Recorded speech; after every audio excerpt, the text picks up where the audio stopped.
Barke Bromtouba. 15 août 1984, j'ai fait mon début chez Seynmodo Karambake Noreni. Je fais mon diable. Et quand j'ai fait mon diable, bon, les talibés qui m'accompagnaient m'avaient amené dans une dimension, quoi.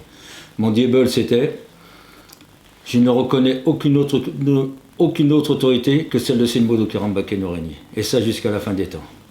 C'était mon contrat intérieur que je passais avec Seynmodo Kara, quoi. Je ne reconnais aucune autre autorité que toi, Mbake Balaï Sabouri. Donc, je fais ce serment-là, ce pacte-là intérieurement. Je rentre en France. J'avais fait mes 3 jours de l'armée française en 82, 83, j'ai oublié. Et je rentre en France, et puis, on m'appelle pour faire l'armée française. J'avais complètement oublié de l'histoire de l'armée.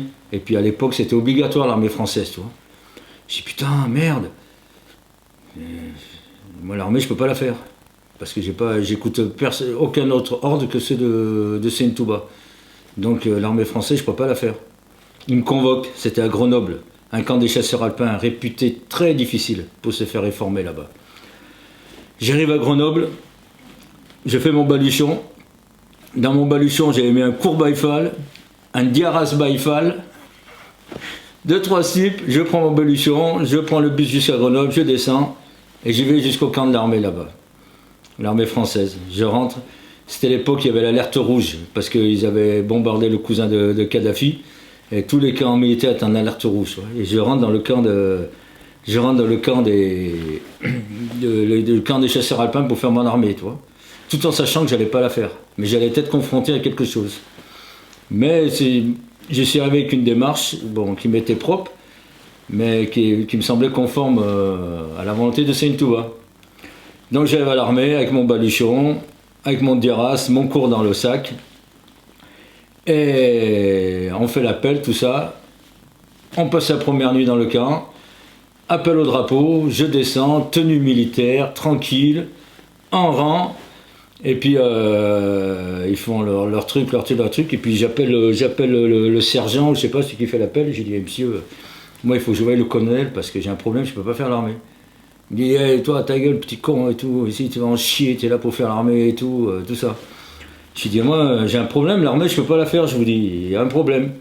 Il me dit, ouais, c'est ce qu'on verra, mais non, le colonel, tu pourras pas le voir, le voir comme ça. Je dis, d'accord. Il y a la journée qui passe, le lendemain matin, ils font l'appel, je reste dans mon lit. Je descends pas. Le gars, il vient me voir, il me dit, hey, petit con, là, lève-toi, là, en bas, on t'attend. Je dis, non, monsieur, moi, je ne me lève pas. Il dit, moi j'ai rien contre l'armée française, mais je suis allé au Sénégal, je me suis converti à l'islam, j'ai fait mon dieboulou chez Seynmodo Karambake Noreni et je ne reconnais aucune autre autorité que lui. Je n'ai rien contre votre institution. D'ailleurs, il y a des talibés qui sont militaires, c'est pas une histoire de militaire, pas d'armée et tout, c'est que j'ai signé un pacte et je ne veux pas le trahir. Ah, vas-y, arrête-moi avec tes conneries et tout. Descends en bas. Je dis, ok, je descends. Lui il descend, j'ai dit j'arrive. Et je mets mon diaras baïfal, et j'arrive comme ça dans les rangs. Il dit mais qu'est-ce qu'il fait lui, il est malade et tout, tu vois. Et le colonel, il avait le bâtiment, il voyait la scène d'en haut, tu vois. Et puis je dis encore au gars, je vais voir le colonel. Il dit ah mais le colonel on le voit pas comme ça. Et puis il me dit bon, monte dans ta chambre, on va régler ton problème à toi. Et puis le colonel me convoque. J'arrive, je remets ma tenue militaire. Je vais voir le colonel. Il est au bureau, il arrive, et puis le colonel, tu voyais que le gars, c'était... Ouais, il a fait l'Afrique, quoi. Tu vois que le gars, c'est pas un rond de cuir, quoi. Voilà, c'est un militaire de terrain et tout, c'est pas rigolo, tu racontes n'importe quoi, quoi. J'ai assis, j'ai dit, voilà, mon colonel, moi j'ai un problème, parce que j'ai eu un parcours de vie, je suis allé au Sénégal, j'ai rencontré Cheikh Ahmadou Bamba, j'ai fait mon dieboulou et sincèrement je ne peux pas écouter les ordres de quelqu'un d'autre si ce n'est de Cheikh Ahmadou Bamba. Le colonel me dit ouais mais c'est bien beau mais il y a la loi française. Je dis je sais mon colonel qu'il y a la loi française, moi j'ai l'institution de l'armée, moi c'est pas ça, mais moi personnellement je ne peux pas accepter les ordres d'une autre personne. Et je lui dis aussi, je sais que vous connaissez très bien Seyntouba. Il me dit oui je le connais. Comme ça il m'a répondu, il me dit oui je connais Seyntouba. Il me dit, mais quoi qu'il en soit, la loi française, ici t'es en France, tu vas faire l'armée. J'ai dit au colonel, non, je ne ferai pas l'armée. Il a dit, c'est ce qu'on verra. Ils me mettent au trou, dans le trou en attendant de régler mon cas, toi. Moi dans le trou, j'étais là, je chantais le zikr là le soir et tout, personne dormait dans le campement et tout, et personne aussi n'osait rien me dire. Et puis le camp il était fait d'une façon qu'il y avait la prison, il y avait le camp, et en face il y avait la prison. Et ils me considéraient comme un objecteur de conscience. Et les objecteurs de conscience à l'époque, quand l'armée existait encore, s'ils ne voulaient pas faire l'armée pour des raisons religieuses, ils faisaient 1 an de prison à la place.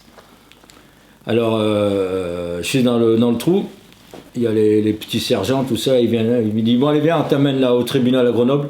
C'était pas des tribunaux militaires, c'était des tribunaux civils. Il me dit, allez viens, on t'amène au tribunal là-bas, et puis demain, on peut te dire au revoir parce que demain tu vas coucher en face. Moi j'ai pas répondu, bon, on va au tribunal. On va au tribunal, et il y avait des témoins de Jéhovah avec moi.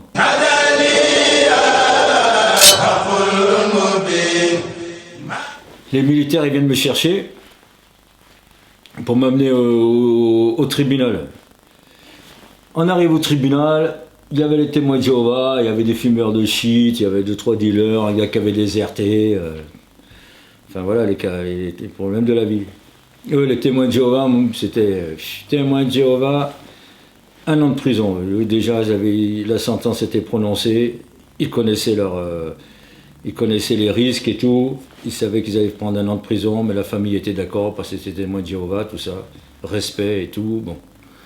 Voilà, ils étaient dans leurs convictions et tout. Mais bon, moi j'étais dans mes convictions, mais je demandais à Céline Touba de ne pas faire la prison. On m'appelle mon nom, Monsieur Paille, à la barre s'il vous plaît. J'arrive à la barre.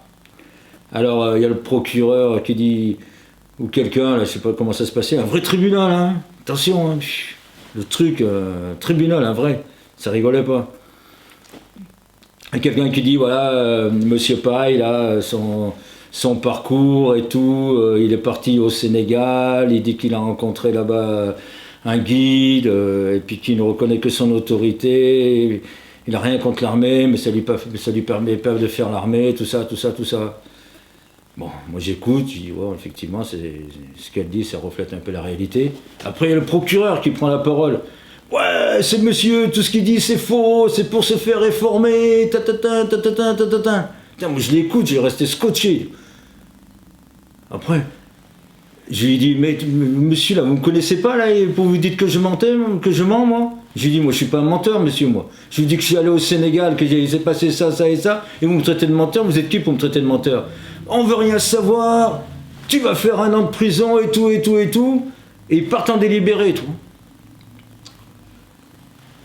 Ils partent en délibéré, et puis on revient.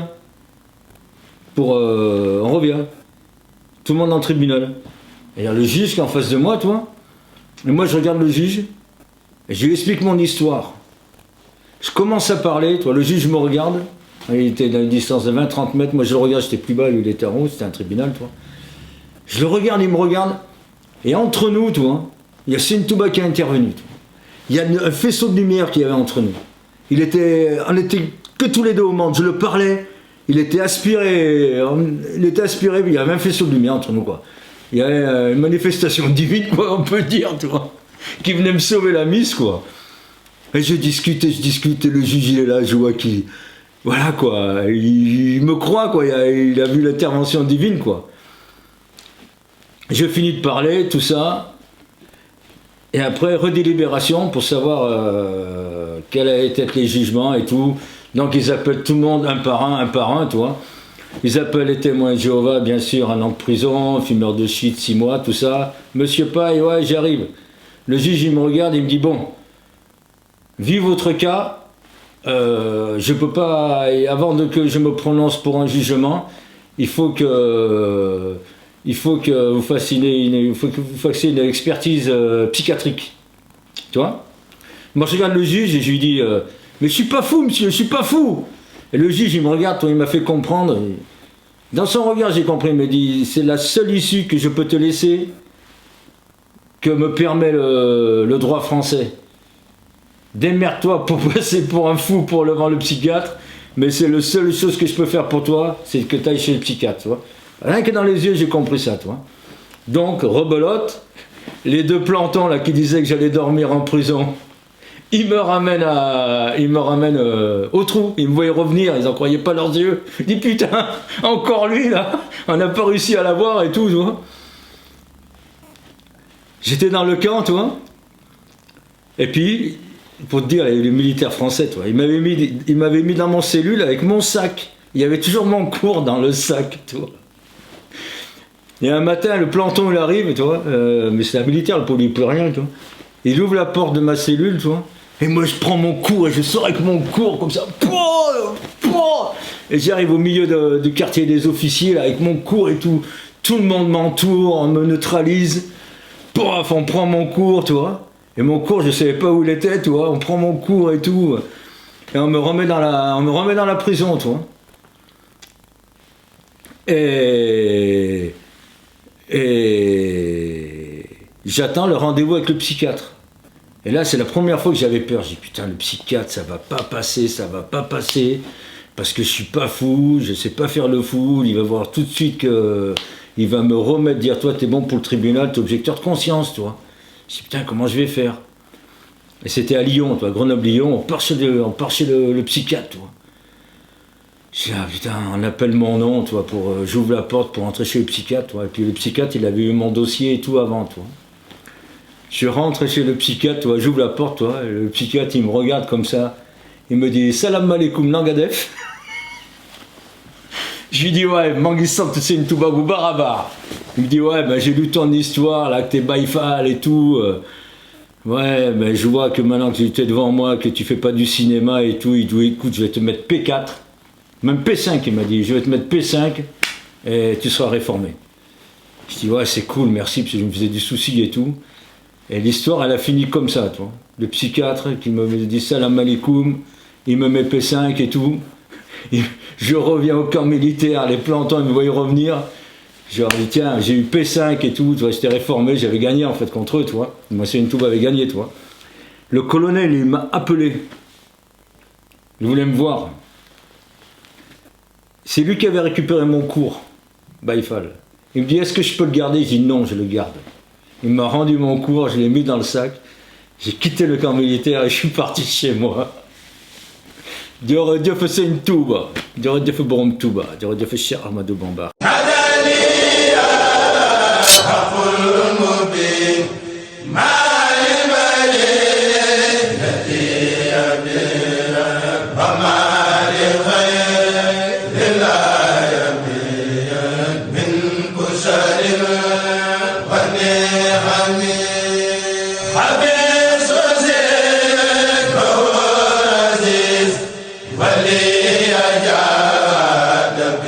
Aziz,